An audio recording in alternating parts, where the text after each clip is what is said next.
Kelly Hayes here at genConnect.com. I'm very happy on this Sunday morning to be joined by Mayor Cory Booker of Newark, New Jersey. Thanks for coming. Kelly, it's great to be here.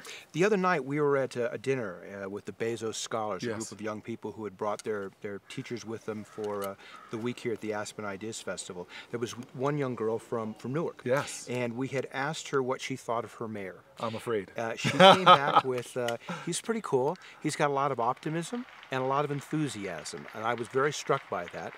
Education, obviously an important component of what you do in the city of Newark. Yes.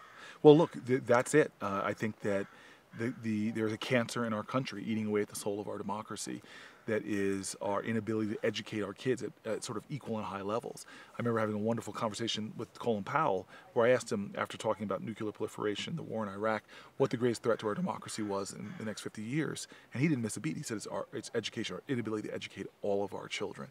And so what I see very clearly is an America that's at a crossroads. If we continue on the trajectory that we're on right now, where in 50 years a majority of our workforce will be black and brown people, where the majority of our workforce will be people coming out of cities like Newark, Los Angeles, you name it. If we do not prepare those kids to lead in a global knowledge-based economy, the nation will continue to lag further and further behind. Mm-hmm. So for me, we as a country don't, I don't think, even yet appreciate the depth of the crisis that we have. Where you have people accepting 50% graduation rates in the norm for many cities. It's just outrageous to me that the nation that forever was setting the highest standards suddenly is settling for mediocrity or failure at worst. And what gives me hope and it gets me excited and pumped up, and right in Newark, New Jersey, and this young lady's indicative of this, is that there's all these islands of excellence that belie every excuse we could have for why we can't be successful. And these islands of excellence, our challenge should be understanding that our main mission in life is to expand these into hemispheres of hope, to take these models of excellence and make them the norm and not the exception. And I know it can be done, but what's lacking, in my opinion, is not the capacity, is not the ability, not the prescription, it is the collective will, the determination to sacrifice. And all of us who are enjoying high qualities of life, all of us who are enjoying the fruits of this democracy, all of us who drink deeply from these wells of freedom and liberty that we didn't dig, our ancestors did, we have one obligation, I think, is to leave this democracy better than we found it. And the best and most essential way of doing that is to sacrifice whatever is necessary to expand the avenues towards the abundance of democracy for everybody. Because when you expand it for everybody, everybody benefits.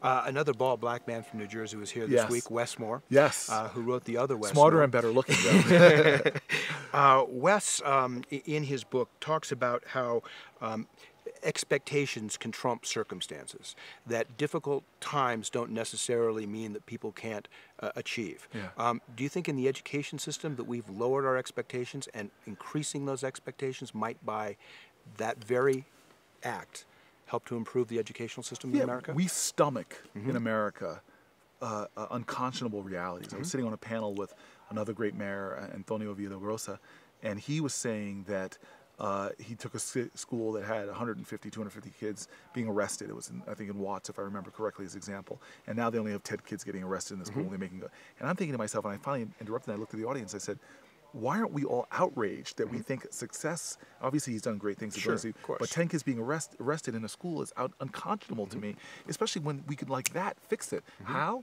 Mentoring is shown to drive down the rates of criminal behavior on kids to the floor. It takes 4 hours a month. All of us Americans, we watch The Real Housewives of New Jersey. We watch Jersey Shore. Give up your favorite TV show and mentor one kid, and we can eviscerate the problem in many of these schools. So that's my anger and my passion is, let's take on these problems. Let's try these out. I did an experiment with a kid. And if a kid has a vision for what's possible, there's nothing they can't achieve. And he was sitting down next to me, he was in my office, and I said to him, let's raise our hands and see if we can raise them as high as we can. And he raised his hand, he had it as high as he could. And I said to him, okay, you got it high? Yes. I said, okay, now raise 3 inches higher. And he goes, wait a minute. And he stood up. And I said, you see, young man, if you have a goal, if I told you instead of raise your hand as high as you could, touch the ceiling, could you have found a way to touch that ceiling? And he said, absolutely. And that's the thing.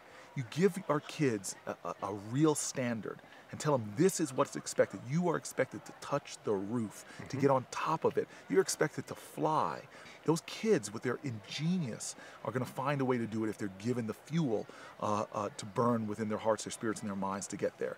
And this is the thing, our greatest natural resource in this country. I was one of those Americans that was sad seeing all this spilling of oil in the Gulf Coast. But you know what? That wasn't the greatest environmental tragedy in America in the last 5-10 years.